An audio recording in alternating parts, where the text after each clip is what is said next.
Huwag yung kayong magkadisgrasyahan tayo niyan. Sinasabi ko yung madidisgrasya kayo. At madidisgrasya kayo. Hindi ako urong dito. And I said, I would stake my honor, my life, and even the presidency.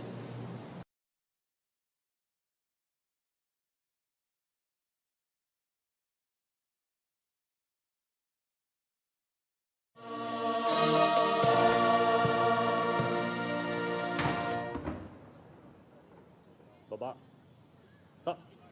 Dadala. Kalis. Baba.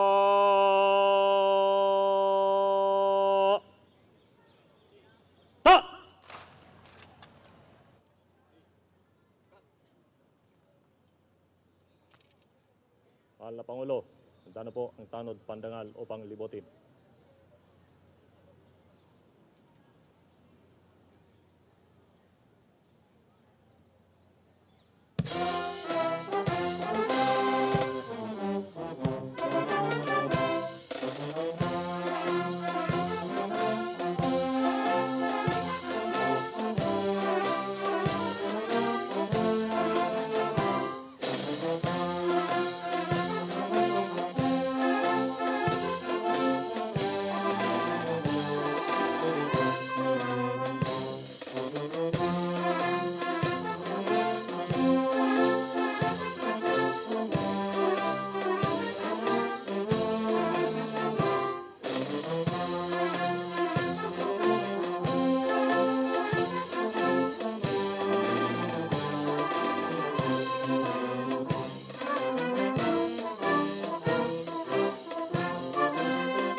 Tangal!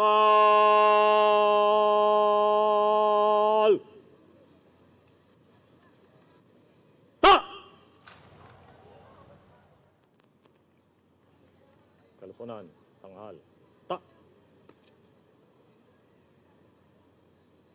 Baba, dadala. Kalis. Baba!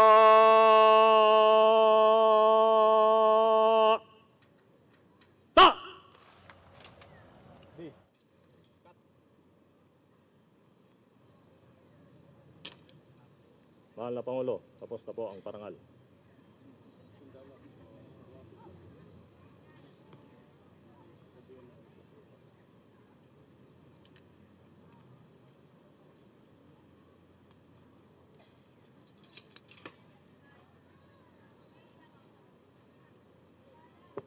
Sir.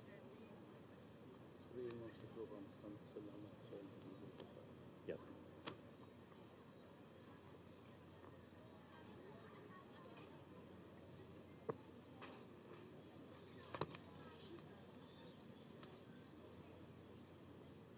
Mga kasama, pinapaabot ng ating Panoy Pandagal, Rodrigo Roa Duterte, Pangulo ng Republika ng Pilipinas at punong pangkalahatang sandatahang lakas ng Pilipinas, ang kanyang taus-pusong pasasalamat sa parangal na ginawa natin sa kanya ngayong umaga.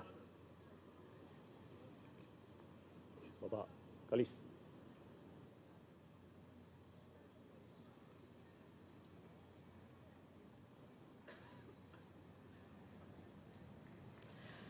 Mga kababayan, ang Pangulong Rodrigo Roa Duterte.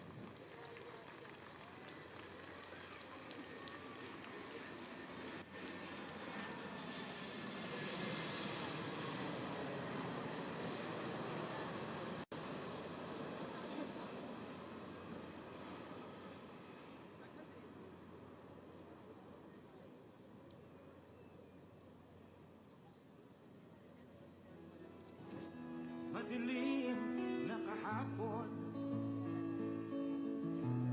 ikaw ang mataahon. Sa piling mo,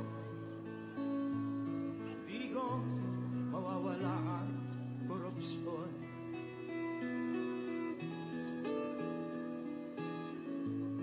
Tayo na, Pilipinas, tayo na magbago. Hawak kamay tayo para sa pagkasenso.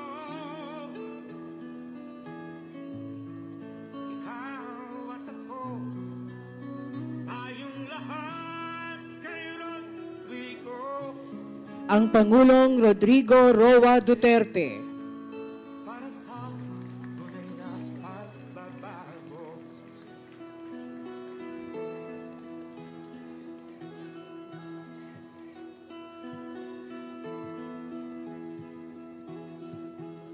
Masdan mo ang paligid, alam ang mga krimen, rape, droga at mga nakawan, dapat nga mapigilan.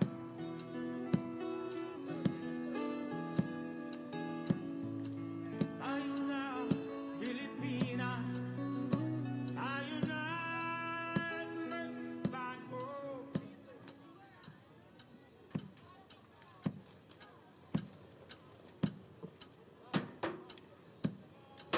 Andadala, kalis. Pino, pihit kaliwa. Kan.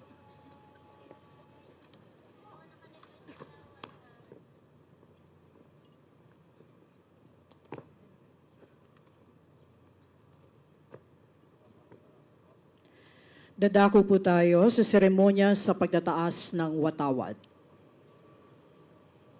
Tanghal.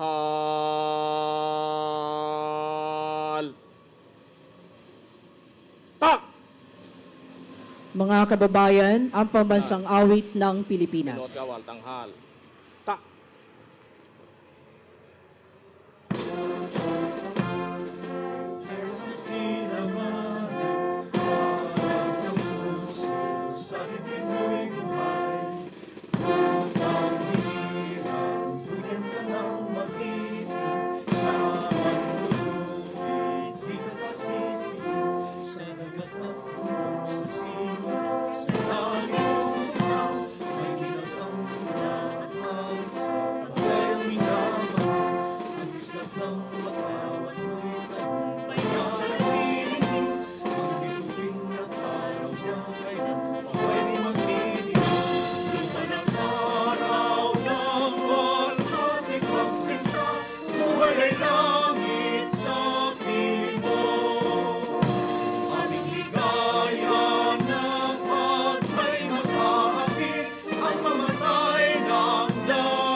Mga pinunood kawal, baba. Tak. Handadala. Kalis. Baba. Tak.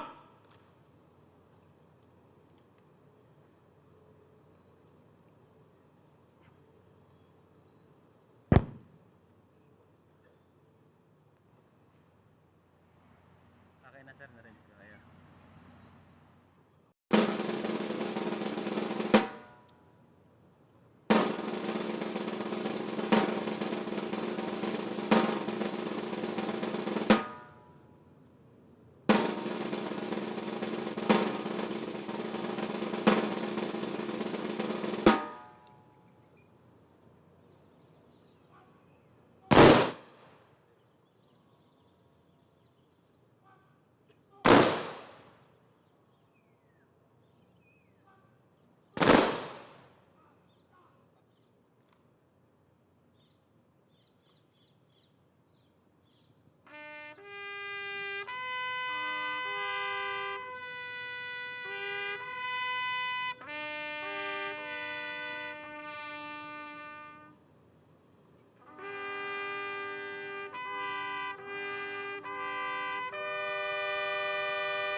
ipunan, mga pinod kawal, baba, ta, nadala, karis.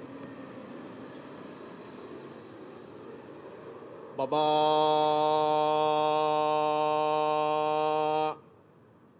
ta!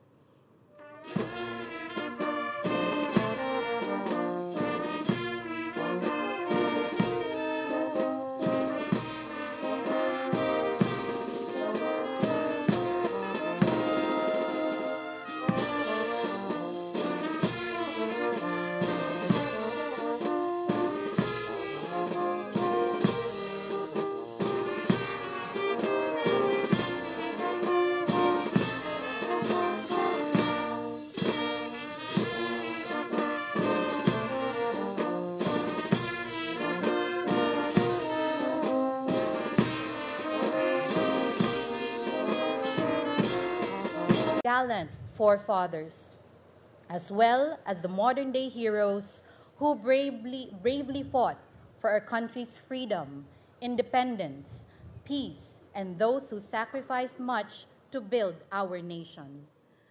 Be it Dr. Jose Rizal, Gat Andres Bonifacio, the SAF 44, the heroes of Marawi, our overseas Filipino workers, our men and women in uniform, our teachers, our great veterans, their sacrifices must be celebrated and valued. Ang ating tema sa araw na ito, sakripisyo ng bayaning Pilipino, handog sa bayan at pagbabago. Every day is a chance to contribute something to the society and the country. The most effective and important of which is our support and respect to the national government programs and laws. We depend so much on the government, but I hope that we will take or make it our personal mission as well to fight illegal drugs and criminality, be more concerned for the environment, care more for the marginalized sector, sacrifice and do more for the youth of the land who will inherit the kind of Philippines we are building now. Our heroes gave their all to protect us, and in turn, we should also give our all to nourish the country we all share. We can all be a hero in our own rights, basta tayo ay may tapang at malasakit. Tapang na harapin ang mga pagbabagong kailangan para sa mas maunlad at payapang Pilipinas at malasakit sa ating kapwa Pilipinong umaasa sa pag-unlad na ito. Naniniwala po ako na ang ating bansang Pilipinas ay may maliwanag na bukas. Mahal na Pangulo, naway maging dasal ng bawat Pilipino ang tagumpay ng mabuting pagbabagong inyong isinusulong. Mula sa libingan ng mga bayani dito sa Lungsod Taguig. Muli ang aking makabuluhang pagbati ng maligayang araw ng mga bayaning Pilipino. Maraming salamat po at pagpalain tayo ng poong may kapal. Marami pong salamat sa punong lungsod Maria Laarni Lopez Cayetano ng Taguig. Atin namang bigyang daan ang mensahe mula sa tagapangulo Dr. Rene R. Escalante, Pambansang Komisyong Pangkasaysayan ng Pilipinas. Our guest of honor, President Rodrigo Roa Duterte, members of the Diplomatic Corps, Cabinet Secretaries and fellow government workers, men in uniform, ladies and gentlemen, good morning. The practice of paying tribute to our heroes dates back to 1898. On December 20 of that year, General Emilio Aguinaldo issued a proclamation declaring December 30 as a day of mourning, not only in memory of Jose Rizal, who was executed on that date, but also to other victims who died during the Spanish period. What came to be Rizal Day was followed by an annual memorial to Andres Bonifacio when Philippine legislature passed Act number 2946 in 1921. the law declares the 30th of November a legal holiday to commemorate the birth of the Supremo. Throughout time, more and more unknown heroes were recognized. For instance, Congress enacted Republic Act number 3022 in 1961, which set the 9th of April a national non-working holiday to give us time to honor the gallantry of Filipino World War II veterans who defended Bataan, Corregidor, and Besang Pass. The law that created the National Heroes Day was passed in 1931 and was originally observed every 30th of November, coinciding with Bonifacio Day. But in 1952, the two events were separated, and the National Heroes Day was transferred to every last Sunday of August, and in 2007 to every last Monday of the month. The date was brought closer to the commemoration of the outbreak of the revolution against Spain, which took place on August 23, 1896. Unlike Rizal Day and Bonifacio Day, National Heroes Day is not focused on any particular person, but to all the unsung heroes who have made significant contribution to our country. One of the tasks of the National Historical Commission of the Philippines is to undertake the commemoration of milestone celebrations. For the past 8 years, the NHCP has served as the lead government agency in the celebration of the 150th birth anniversary of several heroes. Jose Rizal in 2011, Andres Bonifacio and Mariano Ponce in 2013, Apolinario Mabini in 2014, and Miguel Malbar in 2015. Next year, the NHCP will once again lead the 150th birth anniversary of another hero, General Emilio Aguinaldo. Last May 8 of the current year, President Duterte issued Executive Order number 55. It created a steering committee to be led by NHCP that will supervise the nationwide commemoration of the 5th centenary of the circumnavigation of the world in 2021. Side by side with this event is the commemoration of the beginning of Christianity in the Philippines and the historic Battle of Mactan, which happened in May 27, 1521. For the National Historical Commission, the last one is the most important occasion because in this event, Filipinos showed to the whole world that a united people led by a high-spirited defender can drive away a powerful invader. Last June 12, the NHCP led the celebration of the 120th anniversary of the Declaration of Philippine Independence. We had it in Kawit, and President Duterte was our guest of honor. In his speech, the President commented that we Filipinos do not give due recognition to Lapu-Lapu. He even lamented that nowadays, when we hear the word Lapu-Lapu, what comes into our mind is not the hero of Mactan, but the expensive fish that we normally eat in Chinese restaurants. Personally, I think the President has a point when he said that Lapu-Lapu is a great hero that could even surpass the achievements of the heroes of the Philippine Revolution. First, unlike Rizal and Bonifacio, Lapu-Lapu did not die while fighting the Spaniards. He survived the battle and had killed Magellan, the highest official of the expedition.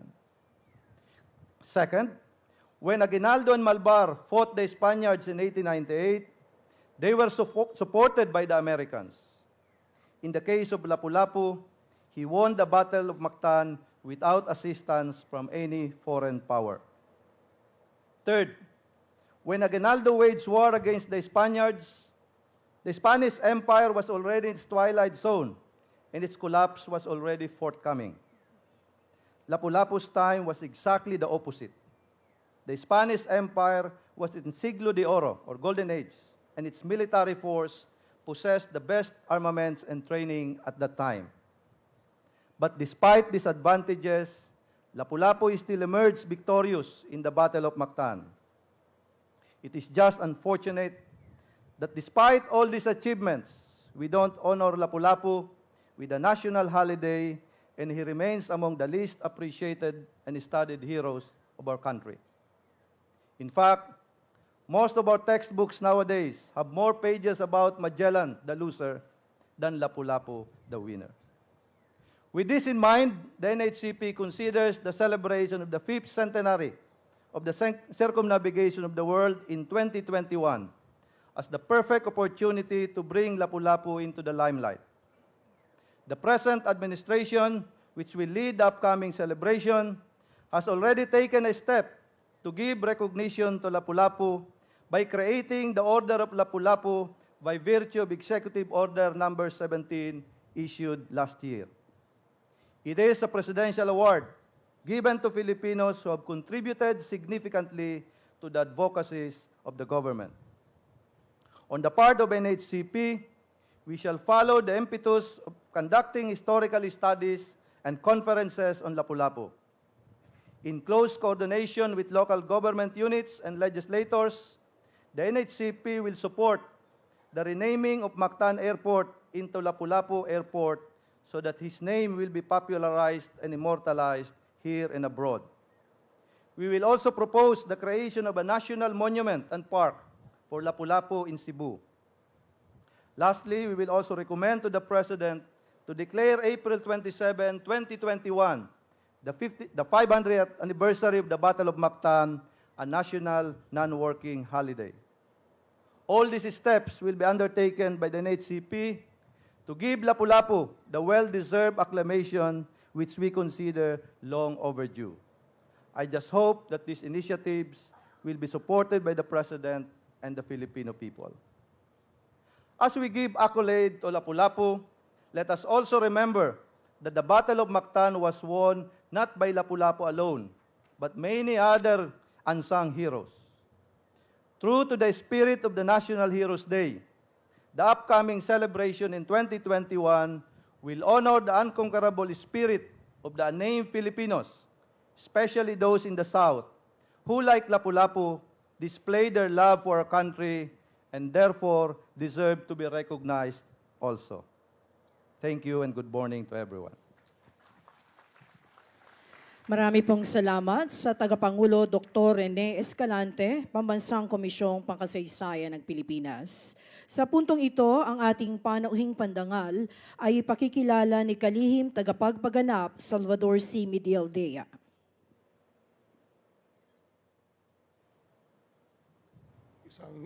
Isang magandang araw ng mga bayani. I have the honor to present the President of the Republic of the Philippines, Mayor Rodrigo Roa Duterte.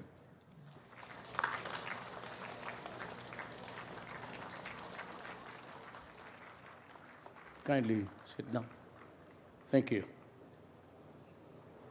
His Excellency Gabriela Cacha and esteemed members of the Diplomatic Corps, Executive Secretary Salvador Medialdea, Defense Secretary Delfin Lorenzana, National Security Advisor Remugenes Esperon, and the other members of the Cabinet, Taguig City Mayor Maria Laarne Cayetano, and other local government officials present, AFE Chief of Staff Carlito Galvez Jr., and the major service commanders, Police Director General Oscar Almayalde,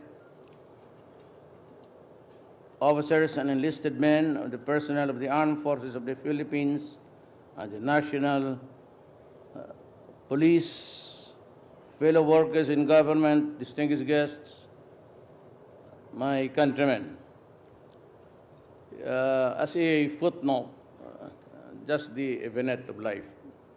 Lapu-Lapu was the first Filipino to kill a foreigner who invaded our country. But sadly, he was a Visayan, but I think he was a Moro. Still in the Visayas.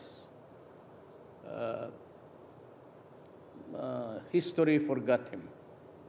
He was the first hero and designated a certain species of fish and called it lapu-lapu. That is why it pains me deeply to see lapu-lapu being eaten every day. Escabeche, fried, and all sorts of recipe. So that when I became president, I said that, no offense intended, but I saw the Lapu-Lapu statue smaller than Magellan. And I said, during the campaign, why is this so? And I will not maybe dishonor the memory of Magellan. He was the, so to speak, the first guy who discovered our country. And I really, it's funny to me because we were not discovered. We, along with the Indonesians and Malaysians, Brunei, and everybody here, we belong to the Malay race, and we have had our own civilization thriving before the Dutch invaded Indonesia, the British, Malaysia, and the Philippines, the Spaniards, and the Americans. Well, all is history, water under the bridge. As we go along life, strive for a nation building, I felt it very important that things should be corrected along the way. I consider it a privilege to stand before you today as we honor the extraordinary heroism of countless Filipinos who have faced seemingly insurmountable odds in defense of this nation and the values that it stands for. We are gathered here today not just to commemorate their sacrifices and remember their exploits, but more importantly, to emulate their selflessness and to live up to their example as we go about our daily lives.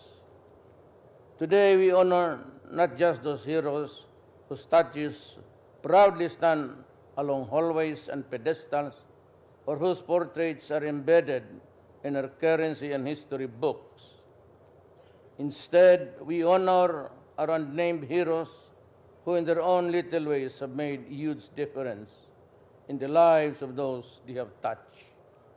We honor our brave troops who gallantly sacrificed their lives to defeat communist insurgencies, Islamic separatists, and other threats to our sovereignty, especially those who took part in the successful liberation of Marawi from the clutches of terrorism and extremism. We honor our volunteers who, despite the risk of their lives and safety, have dedicated their precious time and resources to build and bring back the once thriving and prosperous city back to its former glory. We honor our dedicated police officers who, through an intensified campaign against criminality and illegal drugs, have made our streets, neighborhoods, communities, and business safer and more conducive for growth and development. We honor our educators who, despite their limited resources, have made it possible for our youth to learn and understand what it takes to become heroes in their own right by contributing to our efforts in nation building. We honor our overseas Filipino workers who, while enduring the hardships of working away from their homeland, have contributed to our national development while providing the needs of their loved ones. Today, let us honor ordinary Filipinos who, despite the challenges that come their way, continue to work for their well-being and their families, the betterment of their communities, and the advancement of our nation. These are our everyday heroes that we need our youth to emulate and look up to. It is my sincere hope that as we come together to honor our heroes and celebrate their extraordinary feats and love of country, may be further inspired to embody the ideals and values that they stood for. Let us all become worthy heirs of their legacy so that we may leave behind to the succeeding generations of Filipinos a nation that will also proudly give up their lives for. Maraming salamat ang bayaning Pilipino. Thank you. Marami pong salamat sa Pangulong Rodrigo Roa Duterte para sa inyong pananalita.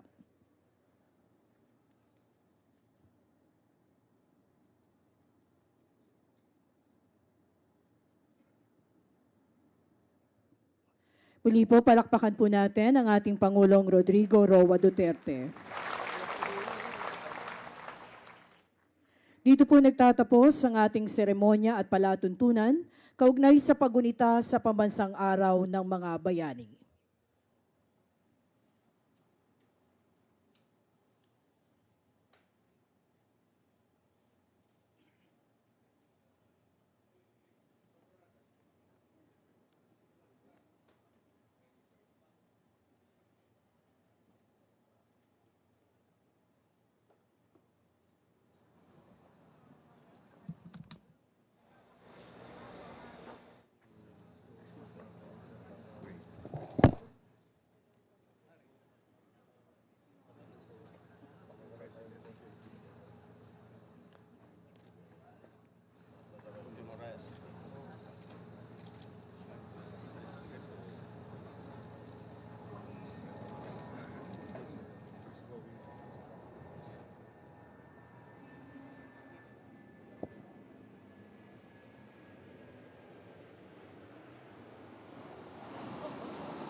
All questions that cannot be answered by the student were answered by him. Wow. Very compliment. No, that's his statement of fact. Yes, thanks. I'm very proud of you. Thank you, sir.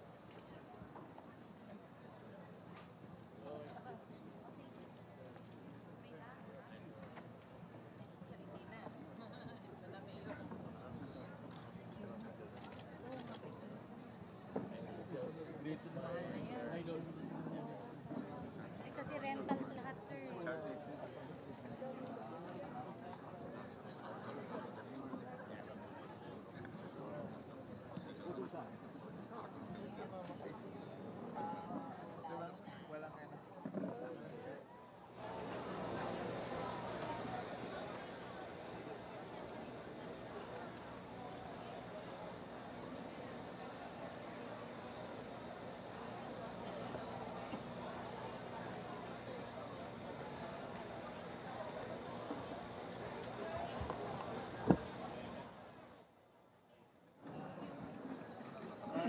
Honored to meet you. Kuya, potog. Potog at skoting. Yan, thank you.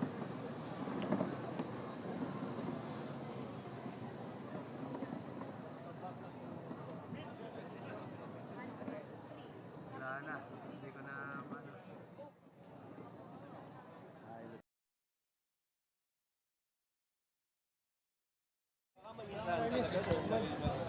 Hindi kapuha ko lang yung reserva ko sa kanya.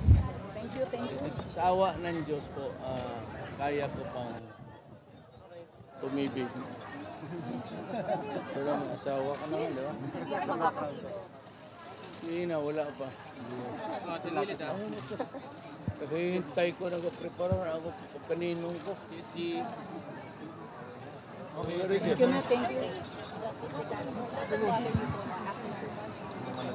Well, train yan eh. Kung sino yung naunang pumasok, siya yung unang mapromote. And that would go for everybody in the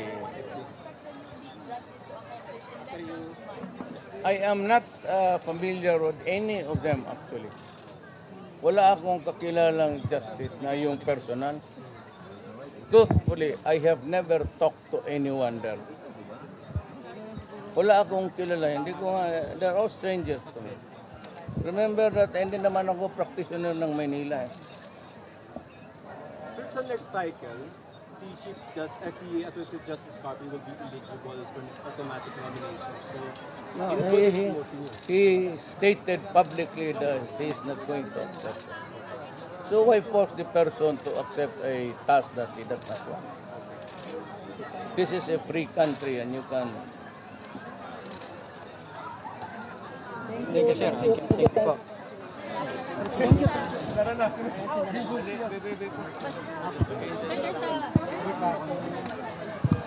Closer, please. I cannot hear you.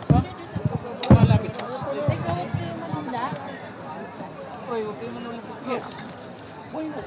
Alam mo,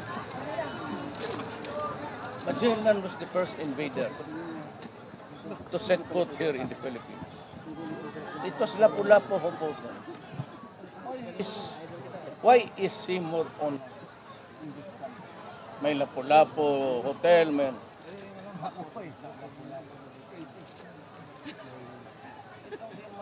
Kung sila somehow, say, after that battle, Kaya ako natutulog. Supremo of this expeditionary force. Yes. Bakit ito nga nandiyan sa mga hindi natin dugo? Pumunta dito para mag-get doon. Adong, pwede mo na akong Yun. Yun ka eh. Thank you na. Hindi lang-cart yun. Thank you.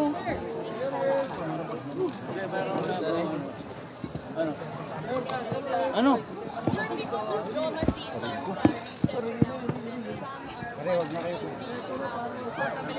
Ayan, share tayo ng tayo. I am tired of listening to Maria. Look at how degeneracy. Wala na sa ideology. Sige niya bantay na doon sa mga sakit ng tao. That is the way you're fighting the revolution. So, mamatay ka lang kung sinong mamatay, sinong may sakit. Siguro ikaw, anak ka ni...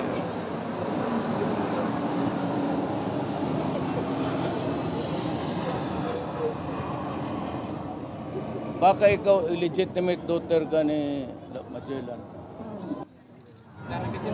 Thank you, ma'am. Thank you po. Salamat po. Chinese